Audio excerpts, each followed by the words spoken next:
Bienvenue à toi dans cette nouvelle journée du calendrier des Paulettes. Aujourd'hui, j'avais envie d'interrompre un petit peu ma série que j'ai essayé en tout cas de construire de façon un petit peu chronologique parce que j'ai une prise de conscience ce matin et je m'étais dit que tout simplement ce serait super intéressant de te la partager par rapport au fait que ce matin je me réveille un peu dans le coltard, je suis fatiguée, je suis pas bien et puis quand j'ai regardé mon agenda je me suis dit wow, ok, je suis fatiguée, il va falloir que je gère toute cette journée fatiguée, c'est pas cool.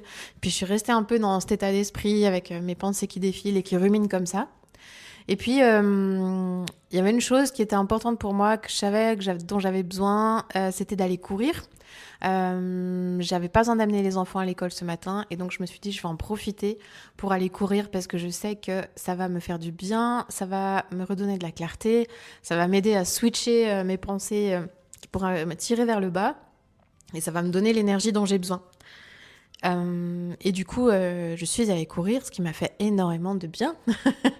Et c'était pas pour rien que je te fais ce vocal juste après. Parce que j'ai compris quelque chose en allant courir. Alors, en fait, je te donne le contexte. Hier soir, j'ai travaillé tard. J'ai travaillé jusqu'à 22h30, grosso modo. Pourquoi Parce qu'en fait, on avait une soirée qu'on a organisée pour certaines de nos clientes. C'était un atelier sur le fait d'apprendre à simplifier ses finances. Et c'est un atelier qu'on a organisé avec mon conjoint, mon mari, Mathias, qui est coach budgétaire et qui a animé la soirée. C'est très rare qu'en fait je travaille le soir. C'est vraiment extrêmement rare qu'en tout cas j'ai des rendez-vous, des événements, des coachings. Je ne fais jamais de coaching le soir. Ça a bien une raison, c'est qu'en fait moi je suis beaucoup trop fatiguée le soir, qu'il y a la journée derrière et que je suis beaucoup moins efficace, beaucoup moins performante. Et puis que aussi les personnes qui nous rejoignent le soir, voilà, mes clientes aussi, elles ont leur journée, elles sont fatiguées. Et du coup, c'est rare que ça arrive. Mais quand il y a besoin, c'est OK de faire des exceptions. Quand il y a des questions d'agenda, de priorité, voilà, c'était quelque chose qu'on voulait faire passer en priorité avant la fin du mois de décembre. On s'était dit, bon, OK, on le fait. Donc, la soirée s'est très bien passée. C'était vraiment super. Il se trouve que du coup, ce matin, je me réveille en mode, ah, je suis pas bien, je suis fatiguée, OK, je suis un peu lasse, la journée qui s'annonce... Voilà, une espèce de lassitude. Et puis, en partant courir, tout d'un coup, je prends conscience qu'en fait, ah oui, je rentre à la maison, mais j'ai toujours pas envie de travailler. Ok, je m'étais dit, allez, c'est bon, je vais courir, je me mets à travailler, c'est parti, quoi. J'aurai plein de patates. Eh ben non, pas tant que ça. Ok, mais que se passe-t-il? Donc, je me fais un café, je m'assois, je récupère de ma séance de sport, je prends mon petit-déj, et tout d'un coup, je me rappelle, attends, mais en fait, j'ai travaillé hier soir. Waouh, mais en fait, c'est pour ça que du coup, je suis dans le pâté, parce que d'une, j'ai pas mon quota d'heures de sommeil, et de deux, en fait, j'ai remarqué que systématiquement, ça me fait ça. Si je travaille le soir, que je donne beaucoup, que je donne de l'énergie, que je suis présente à quelque chose, le lendemain matin, en fait, j'ai besoin de prévoir un temps où je vais pas travailler. Je sais qu'en fait, je vais démarrer plus tard ma journée, que je vais pouvoir davantage profiter de ma matinée. Et ce temps que j'ai pas eu le soir, généralement, je le prends le matin, du coup. Sauf que ça, voilà, il y a des moments où, tu vois, tu l'oublies. Donc, j'avais complètement oublié qu'en fait, ce matin, j'avais besoin d'un temps off, en fait. Donc, je me suis culpabilisée en mode « Ah, mais Géraldine, pourquoi t'as pas envie de travailler? Mais qu'est-ce qui va pas? Est-ce qu'il y a quelque chose qui va pas encore ?» Parce que chez moi, c'est un peu un signal que j'apprends à écouter pour juste aussi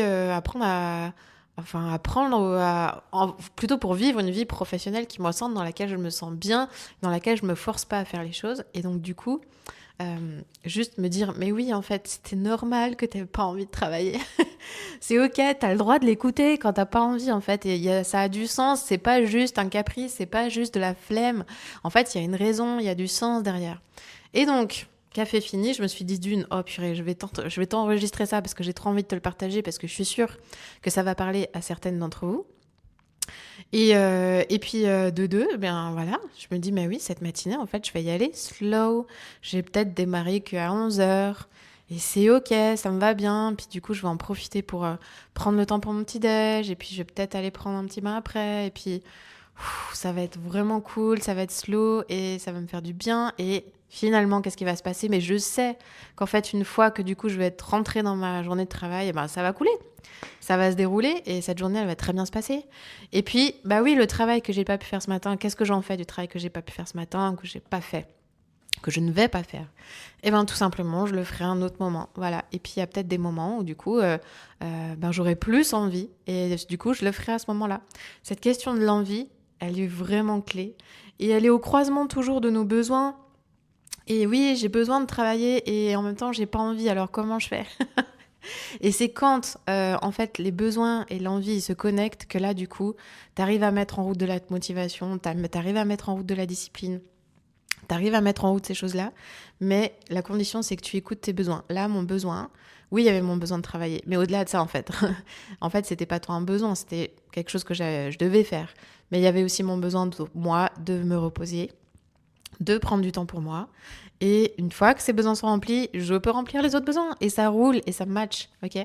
Donc si je peux t'encourager à une chose, c'est écoute tes envies. Tes envies et tes non-envies. C'est pas parce que t'as pas envie de quelque chose que c'est un problème. Écoute le message qu'il y a derrière. Allez, je te laisse avec ça. J'espère que ça t'aura servi. N'hésite pas à me faire des retours là-dessus. Et je te dis à très bientôt. Ciao, ciao.